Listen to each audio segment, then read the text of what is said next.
Film dimulai di masa kerajaan Jepang tahun 1863, di mana ada perwakilan dari kerajaan yang memberitahu ke seorang samurai berkelas tinggi bernama Takechi, yang akan masuk ke penjara karena alasan pembunuhan berencana.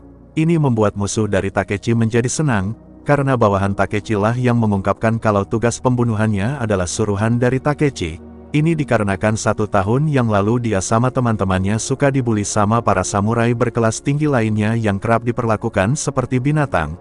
Sampai akhirnya, teman-temannya Takechi pada gak tahan mau nyerang dan mau membalas dendam. Akhirnya Takechi pun setuju untuk memerintahkan grupnya menyerang dan mulailah mereka membunuh para samurai berkelas tinggi itu. Setelah grupnya berhasil membunuh semuanya, istrinya menjadi kaget mengetahui kalau suaminya sudah melakukan pembunuhan berencana. Sekarang Takechi harus menghabiskan masa tahanannya di penjara. Tapi setelah dia memejamkan matanya, tiba-tiba dia terbangun di sebuah lapangan di keesokan harinya, dan ada bola baseball yang mengarah ke dia. Ini tentu saja membuatnya kaget dan ternyata dia bukan berada di masa kerajaan lagi, melainkan di masa modern Jepang saat ini.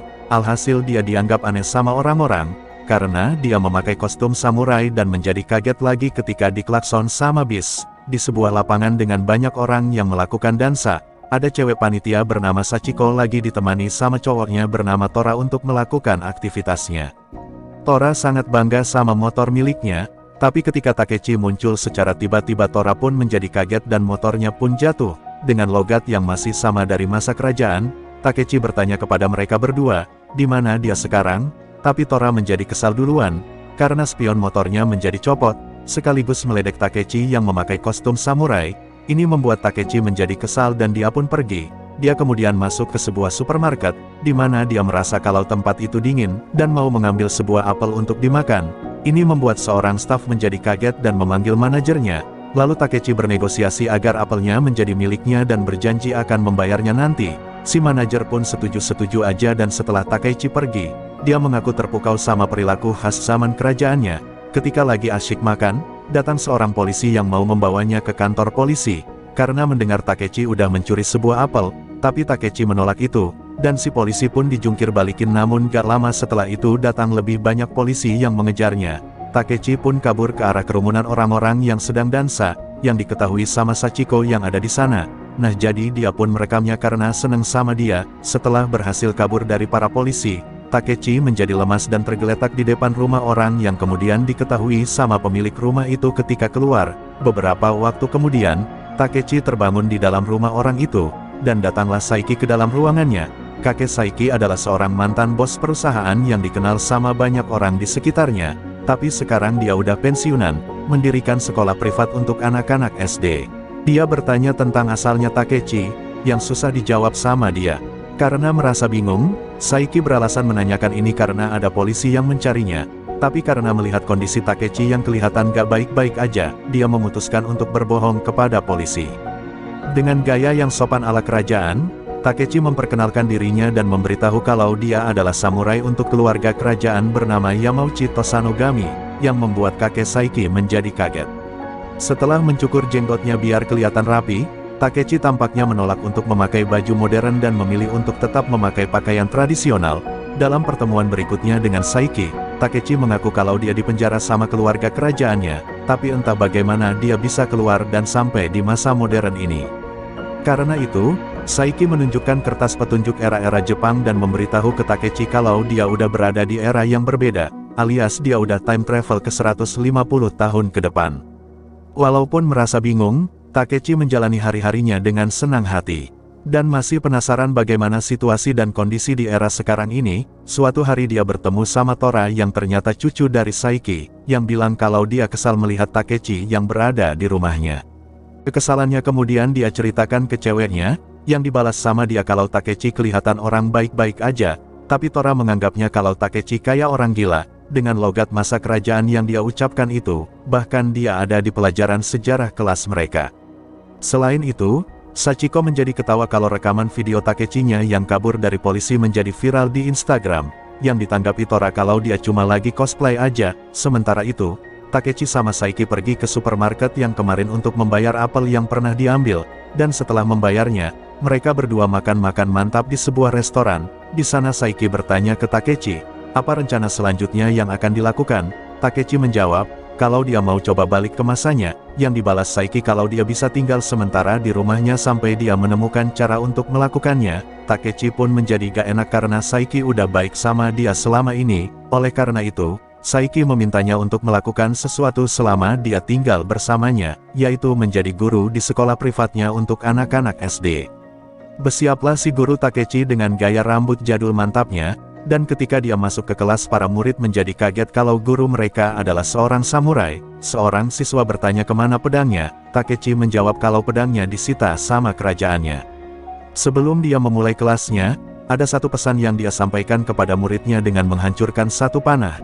Tapi susah kalau menghancurkan 3 panah. Dari contoh panah itu, dia berpesan jika satu orang bisa hancur maka tambahlah kekuatannya menjadi 3 orang agar tidak gampang hancur.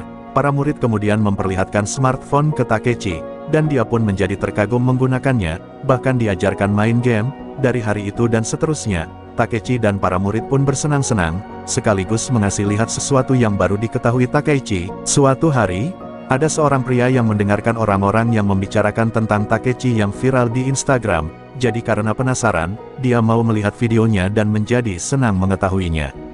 Oleh karena itu, dia pergi ke area tempat tinggalnya untuk menemui Takechi secara langsung dengan bertanya ke orang-orang di sekitar areanya. Sementara itu, Takechi ada dikerjain sama Sachiko yang mau menyerangnya dan membuat dia menjadi terkagum. Jadi dia mau mengajaknya berbelanja bareng beralasan mau bikinin dia makan malam.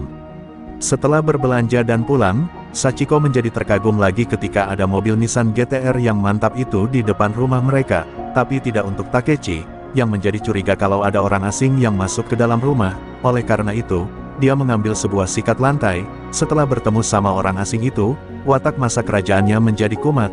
Dengan mengeluarkan sikat lantainya, bertarung pedanglah mereka berdua sampai akhirnya orang asing itu kalah sama Takechi. Orang itu menyuruhnya untuk berhenti, dan mengaku kalau mereka berdua adalah rekan dulunya di masa kerajaan yang bernama Ryoma. Diceritakan kalau dulunya dia keluar dari grupnya Takechi karena melihat grupnya terlalu menghasilkan banyak tumpahan darah. Jadi dia mau coba menyatukan negara mereka dengan caranya sendiri. Dia pun mengucapkan sampai jumpa ke Takechi di suatu waktu, di suatu tempat, dan itu adalah janji mereka berdua. Mengetahui ini Takechi pun menjadi kaget, kalau ternyata rekannya juga time travel ke waktu sekarang ini juga. Ini kemudian diketahui Saiki kalau Ryoma adalah seorang jurnalis dan mau nongki-nongki sama rekannya dulu karena udah lama gak bertemu. Mereka berdua pergi ke sebuah tempat di dekat pantai yang ditanggapi Takechi kalau tempat ini masih belum berubah sama sekali.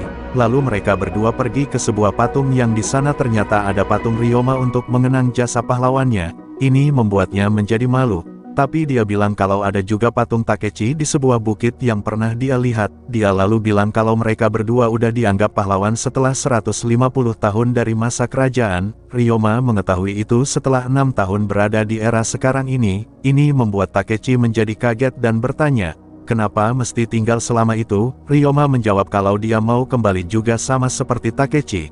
Tapi dia terjebak di era ini. Pembicaraan mereka berlanjut di sebuah tempat makan, di mana dia memberitahu kalau udah gak ada shogun lagi, dan juga gak ada samurai lagi di era ini. Kemudian Takechi bertanya apa yang terjadi sama dia setelah dia dipenjara.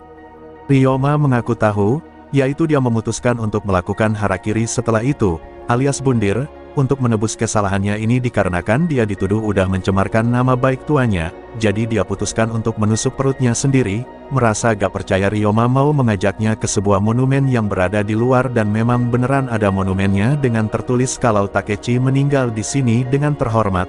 Sementara Ryoma sendiri mengetahui kalau ceritanya dia dibunuh sama seseorang 2 tahun setelah Takechi meninggal.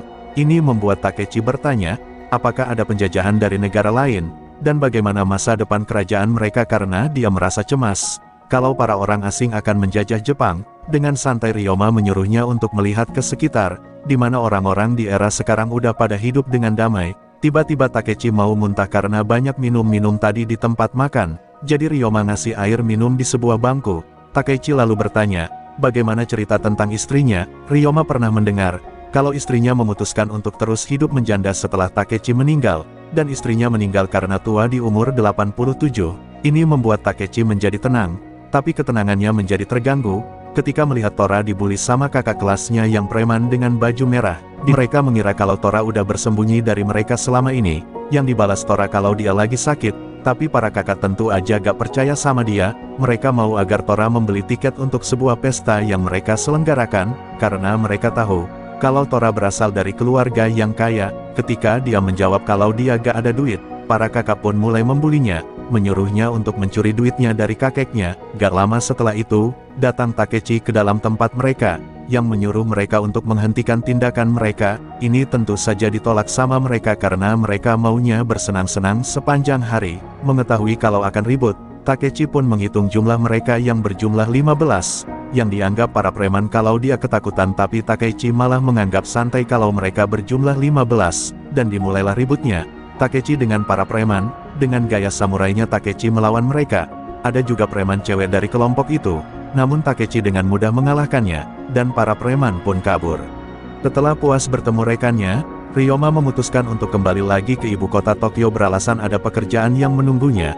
Dia lalu mengajak Takechi untuk melihat bagaimana ibu kota Tokyo itu yang dulunya bernama Edo di masa kerajaan, tapi dia menolak karena dia harus mengajar untuk para muridnya, sambil mencari cara untuk kembali ke masanya. Setelah rekannya terbang, Takechi kembali mengajar lagi di sekolahnya sampai suatu ketika, ada ketiga bocil yang mau mengajaknya bermain game ala Pokemon Go, namun Takechi menolak beralasan kalau dia udah punya urusan yang lain.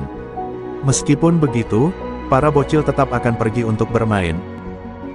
Di ruangannya, Takechi didatengin sama Tora yang mengucapkan terima kasih udah membantunya. Kebetulan saat itu Takechi mau minta bantuannya, yaitu mengantarkannya ke makam istrinya untuk berziarah. Setelah itu, ketika lagi makan es krim, Tora menyadari kalau Takechi memang beneran Takechi dari pelajaran sejarahnya. Jadi, dia berkeinginan mau menjadi muridnya. Ini membuat Takechi menjadi senang. Sebelum mereka berdua balik ke rumah, tapi Takechi memutuskan untuk jalan kaki karena mau menikmati suasana damainya secara penuh yang belum pernah dia rasakan di masa kerajaannya.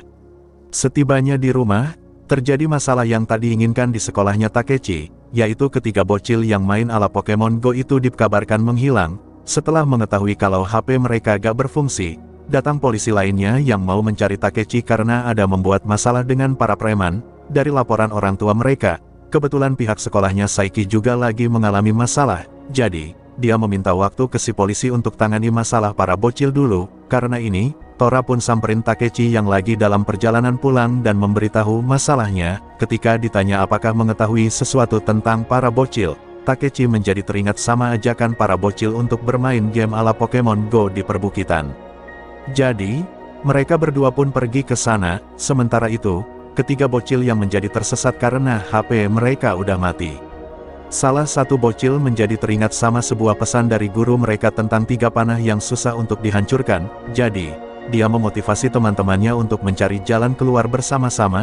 Ini membuat temannya mendapat ide untuk membuat banyak petunjuk tanda panah, sehingga ketika gurunya udah sampai dia bisa melihat tanda-tanda panah itu untuk mengikuti kemana mereka bertiga pergi. Beberapa saat kemudian setelah mengikuti tanda-tanda panah itu, Takechi dan Tora akhirnya berhasil menemukan mereka bertiga, dan ketiga emak-emak pun berterima kasih kepada Takechi dan juga Tora. Setelah itu si polisi mau membawa Takechi untuk diperiksa, yang tentu aja ditolak sama para muridnya dan si polisi pun dikerumunin. Ini membuat Tora berkesempatan buat kaburin Takechi dengan motornya dan mereka berdua pun menjadi aman. Tapi, terjadi kejadian yang enggak diinginkan setelah itu, yaitu Tora agak melihat kalau di persimpangan ada truk yang melaju dan mereka berdua pun mental.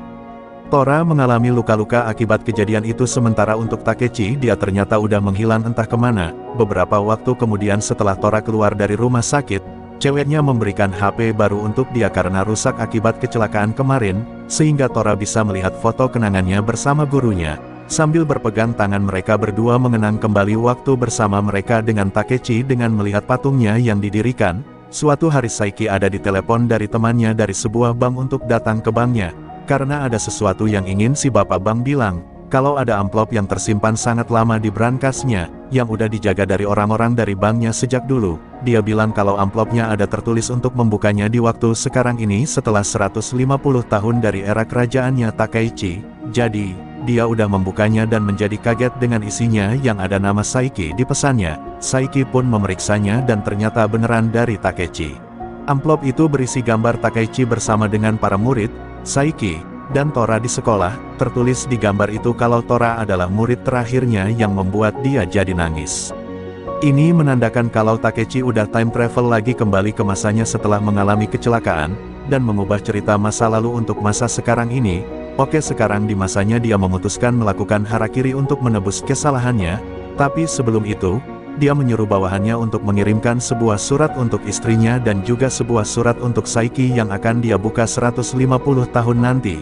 Si musuh kemudian meledak Takechi karena dia tidak bisa melihat perubahan mantap yang akan dialami negara mereka. Tapi dia mengaku sudah mengetahui bagaimana Jepang 150 tahun kemudian dan kue coklat itu rasanya enak banget.